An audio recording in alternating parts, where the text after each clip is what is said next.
안녕하십니까. 말년 목사 전 목사입니다. 요즘 참 그 선거철이라서 이제 내일이 투표하는 날인데 사실 정신없습니다. 저 바깥에서는 뭐 선거 운동을 하고 그러는데 저는 이미 사전 투표로 그 투표를 마쳤기 때문에 마음이 편합니다. 그리고 결과는 하나님께서 우리에게 가장 좋은 것으로 주시기를 기도하고 있습니다. 오늘은 저는 그래서 오직 말씀 중심으로 삶을 살아가고 또 말씀을 증거하는 그런 목사가, 그런 말년 목사가 되기를 간절히 바랍니다. 그런 소원을 가지고 이런 영상도 찍고 또 여러분에게 말씀을 증거하고 있습니다. 그래서 오늘 또 말씀을 전하도록 하겠습니다. 오늘 말씀은 사도행전 9장 32절로 43절 말씀, 참 귀한 말씀이 그 내용 속에 있는데, 그 내용 속에 보면은 32절에서 35절 보면은요, 베드로가 그 중풍병자였던 애니아라는 사람을 치유하는 장면이 나옵니다.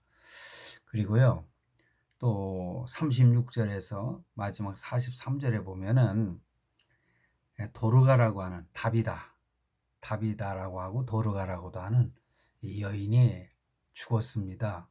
그런데 베드로가 하나님께 기도해서 이 다비다를 살리는 그런 내용이 오늘 본문에 나와 있어요. 그래서 저는요, 사실 능력 있는 주의 종이 되기를 소원하면서 살아왔는데, 저도 하나님께서 저에게 그 능력을 주셔서 신유의 능력을 주셔가지고 병자도 치료하고 그리고 귀신도 쫓아내는 그런 역사를 이루며 목회했던 그런 기억이 납니다. 오늘 그런 말씀을 중심으로 능력을 주신 이유라고 하는 제목으로 말씀을 전하고자 합니다. 하나님이 때로는 능력을 주시는데 그 능력을 주신 이유가 뭐냐? 여기에 보면 베드로가요, 병자도 치료하고 그리고 죽은 사람도 살립니다. 엊그제 우리 노예에 나하고 동갑내기인 한 목사님이 사모님을 잃었습니다. 사모님이 소천을 했어요. 내 알기로는 오늘 여기 그 발인을 한 걸로 알고 있는데, 내가 사람을 살리는 능력이 있었다면 지금 이 순간 예전처럼 병을 치료하는 그러한 신유의 은사가 충만했다면 찾아가서 기도해주고 병을 낫게 한다거나 죽은 사람도 살리는 그런 일이 있으면은 참 놀라운 일이 일어났을 텐데, 지금은 그런 사역이 나타나지 않습니다. 그러나 지금도 기도하면은 하나님은 우리에게 응답해 주시는 줄로 저는 믿습니다. 인생의 문제에 있어서 가장 치명적인 게 뭡니까? 그거는 죽음의 문제와 우리의 질병의 문제 아니겠습니까? 죽음. 그러기에 가장 큰 관심사가 있다면 이 두 가지예요. 죽음과 질병 문제. 이것을 어떻게 해결할 수 있을까 하는 것이지요. 주님께서 세상에 계실 때에 그 여러 가지 기적과 표적을 보여주셨습니다. 질병으로 인해서 고통당하는 이 불쌍한 사람들을 치유하는 그러한 모습을 우리에게 보여주고 있습니다. 그래서 보면은 보지 못하는 자를 보게 하시는 그런 일이 있었죠. 말하지 못한 자를 말하게 하셨고 가지가지 각색 병자들을 고쳐주셨던 분이 우리 예수님이십니다. 또 문둥병이라고, 요즘에는 한센병이라고 해서 문둥병이라고 하면은 법적으로 문제가 발생할 수 있다. 하여튼 그런 경우도 있는데 좋습니다. 한선병자도 예수님이 고쳐주셨잖아요. 그런 일이 복음서에 보면 많이 나타납니다. 그러므로 주님께서 이 가시는 곳에는 여지없이 많은 환자들이 몰려들었던 것을 성경을 통해서 우리는 발견하게 됩니다. 그뿐만이 아니죠. 예수님도 그래서 죽은 나사로를 살리셨어요. 죽은 자를 살리셨어요. 감히 상상조차 할 수 없는 그러한 일들을 예수님께서 행하신 것을 보게 됩니다. 죽은 시 사흘이 지나서 썩어 냄새나는 시체를 향해서 그 시체가 안치되어 있는 무덤을 향해서 나사로야 나오너라 이렇게 말씀하실 때에 죽었던 나사로가 하얀 천으로 이렇게 두루두루 이렇게 말한 그 모습으로 나온 글쎄요. 성큼성큼 무덤에서 걸어 나왔어요. 어찌 보면 섬찟했을 거예요. 그 자리에 있었던 사람들은 두려움이 공포가 막 밀려왔을 겁니다. 하여튼 예수님이 죽은 나사로를 살리셨어요. 형제 여러분, 이 사실을 여러분 믿으십니까?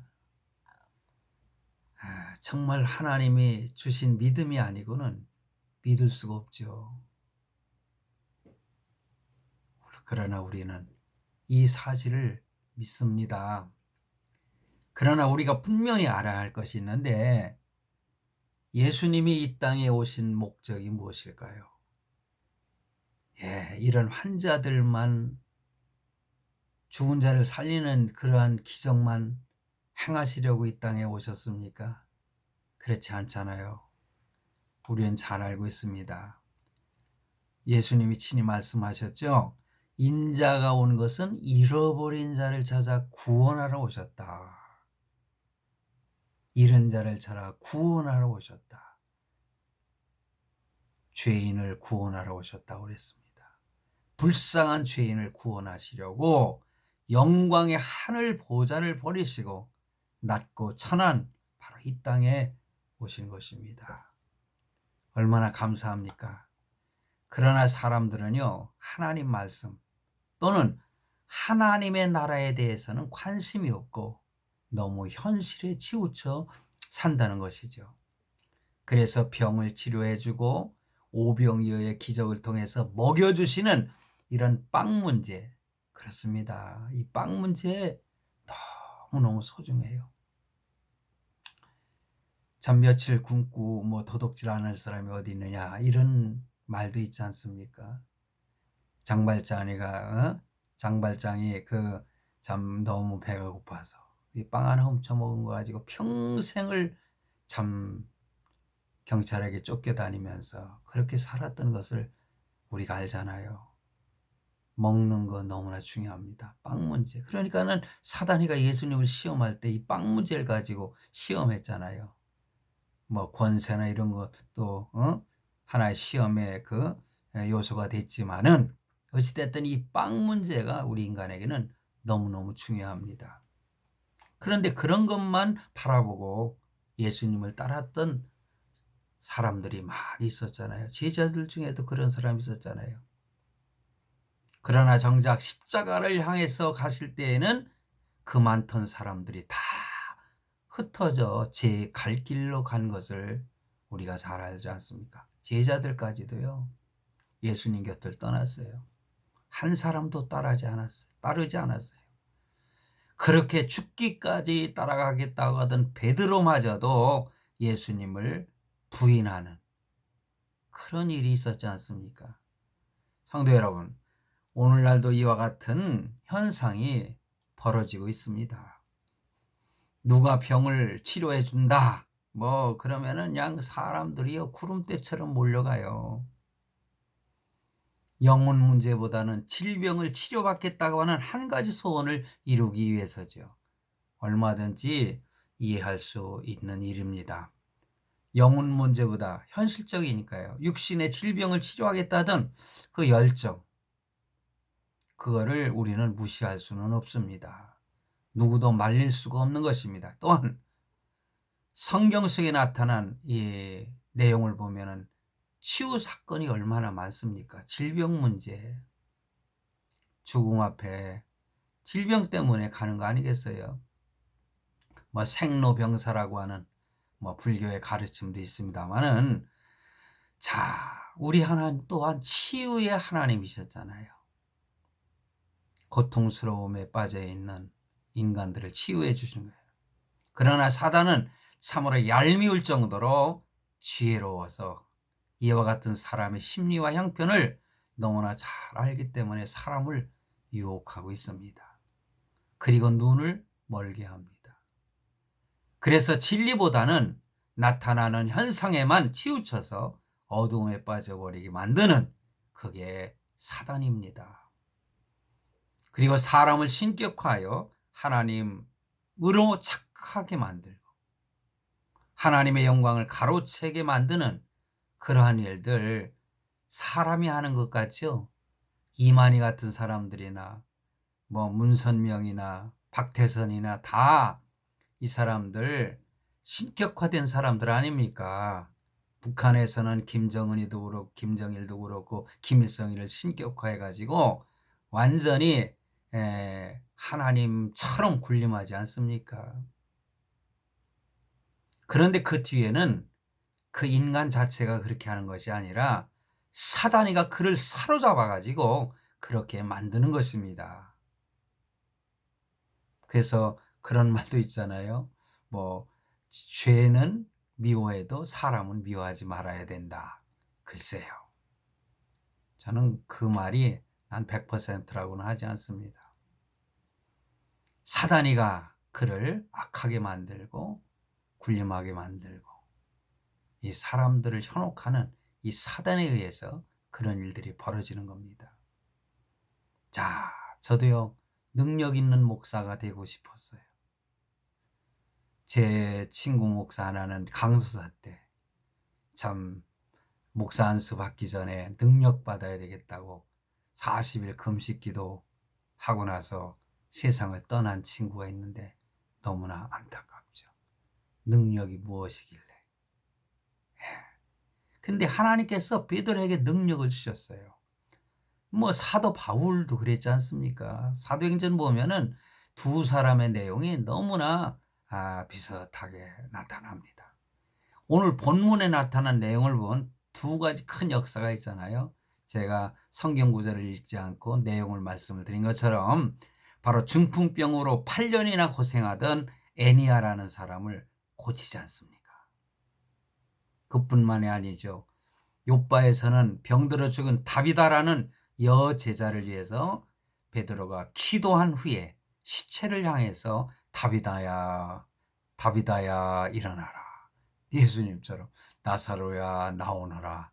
뭐 일어나 걸어라. 그런, 근데 이게 웃음을 웃을 수가 없는 게 이게 사실이라는 거예요. 죽은 자가 마치 예수님께서 죽은 나사로를 향해 외친 것처럼 그렇게 외치니까 그가 눈을 떠요. 베드로를 보고 일어났다.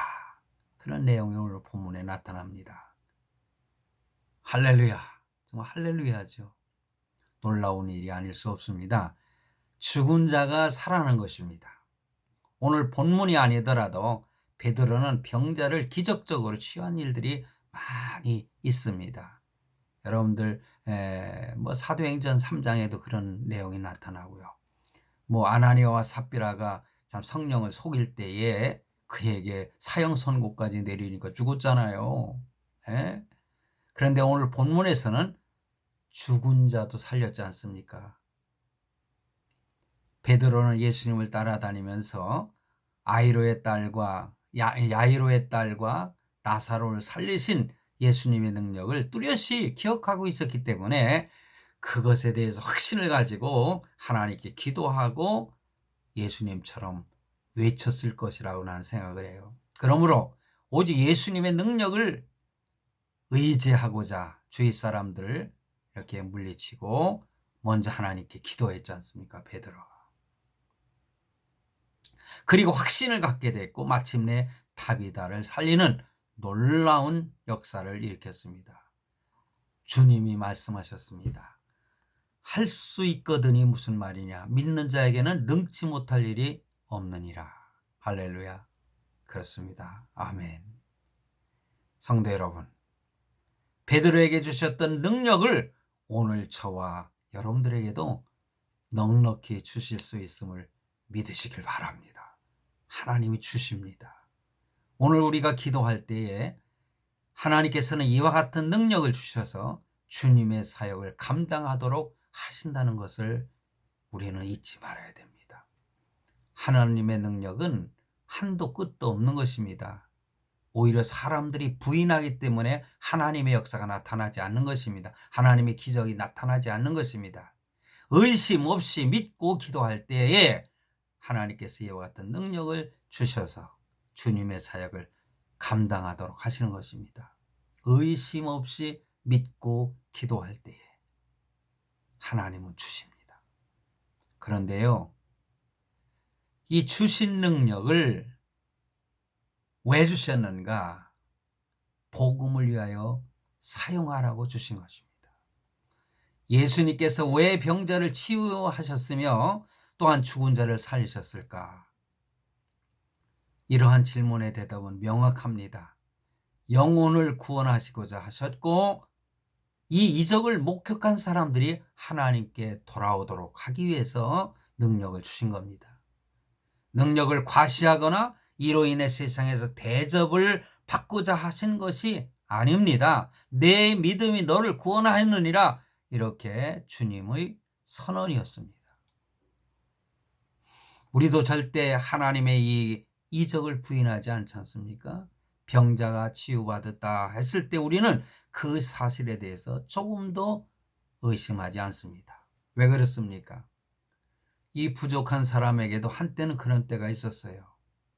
하나님이 능력을 주셔서 교회를 개척하고 몇 년 안 되는 그 사이에 하나님은 하나님의 교회를 위해서, 복음의 증거를 위해서 저에게도 그런 능력을 주시더라고요. 자, 무슨 일이 있었는지 아십니까? 귀신도 쫓아내는 그런 능력도 주시더라고요. 병도 치료하도록 하셨어요. 제가 기도할 때에 자궁암도 치료가 되고 장암도 치료되는 역사를 저는 체험을 했습니다. 제가 저 자랑하려고 하는 것이 아닙니다. 하나님은 이렇게 때가 마치 필요한 때에는 하나님은 그 때에 따라 주신 은혜를 따라 능력도 주신다. 이 말씀을 드리고 싶은 거예요. 제가 부천에서 교회를 개척을 했었죠. 그런데 그 부천 대성병원에서 3, 4개월밖에 살 수 없다고 하는 장암 환자가 있었습니다. 한 남자 집사님이셨는데 1979년도에 치유하셨어요. 지금까지도 살고 있습니다. 어디선가 지금도 잘 살고 있을 거예요. 그러나 그 치유 목적이 어디 있습니까? 저는 그분에게 식사 대접 한 번 받아보지 않았습니다. 사실입니다. 그렇다고 우리 교회에 헌금한 것도 아닙니다.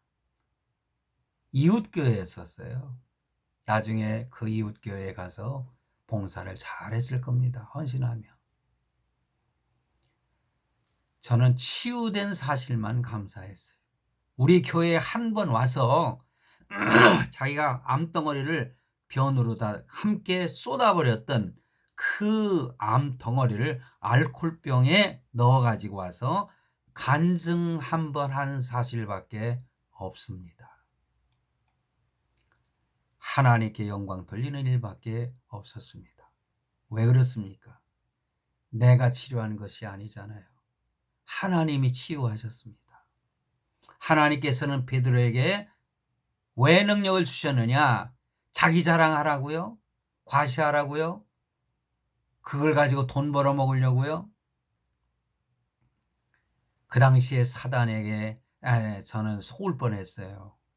새벽 기도 시간에 살금살금 그 사단이가 내 귓가에 뭐라고 하는지 압니까? 자기하고 손을 잡자는 거예요. 그래서 많은 병자들을 고치자는 거예요. 그러면은 제가 하나님께 그 수창기니까는 뭐 언제까지 한 30명 등록해서 신앙생활을 하게 해주세요. 뭐 이런 기도했는데 그게 뭐냐 쫀쫀하게 1년 지나면 300명 모일 테니까 자기하고 손잡자는 거예요. 이 사탄아 물러가라. 저는 타협하지 않았습니다. 성도 여러분, 하나님께서 치료하신 것이기 때문에 내가 자랑할 것도 아니고 그걸 가지고 돈 벌어 먹을 수도 없는 거죠. 내게 은과 금은 없거니와 내게 있는 것을 내게 주노니 나사렛 예수의 이름으로 일어나 걸어라. 베드로처럼 전 지금도요 은과 금이 없습니다. 가난한 말년 목사예요. 그렇지만은 그 당시에 타협하지 않고 정말 올곧게 믿음으로 말씀대로 목회한 것에 대해서 저는 지금도 자부심을 갖고 있습니다. 하나님께서 왜 베드로에게 능력을 주셨습니까? 당시 베드로는 이 순회 선교를 하고 있었어요. 팔레스타인 서부 지역에서 유대 지역을 벗어나 가지고 팔레스타인 해안 지역으로 또 광야 지역으로 복음을 증거하면서 사실은 이때에 세계 전도의 하나의 발판을 세우는 기초 작업을 하는 그런 과정이었다고 저는 생각을 해요. 이때 하나님은 베드로를 통해서 이러한 능력을 행하심으로 42절에 보니까는 욥밭 사람이 알고 많이 믿더라. 그거예요. 복음의 확산을 위하여 하나님이 능력을 주시고 친히 베드로를 통해서 역사하신 겁니다. 치유하는 것은 그 치유 자체의 목적이 있는 것이 아니라 예수 그리스도를 증거하고자 하는 데 있는 것입니다. 그러므로 오늘 우리도 능력받아 복음을 전하는데 사용되어야 되지 않겠습니까? 능력을 달라고 하나님께 기도하십시오. 효과적으로 복음을 전할 수가 있습니다. 우리는 결코 하나님의 영광을 가로채거나 또한 능력을 과시하여 나를 자랑하기 위해서가 아니라 복음을 효과적으로 전하여 많은 사람을 구원에 이르게 하기 위해서 하나님께 능력을 달라고 기도하는 것입니다. 베드로에게 주셨던 그 주의 능력이 오늘 저와 여러분에게 우리에게도 주실 것을 저는 믿습니다.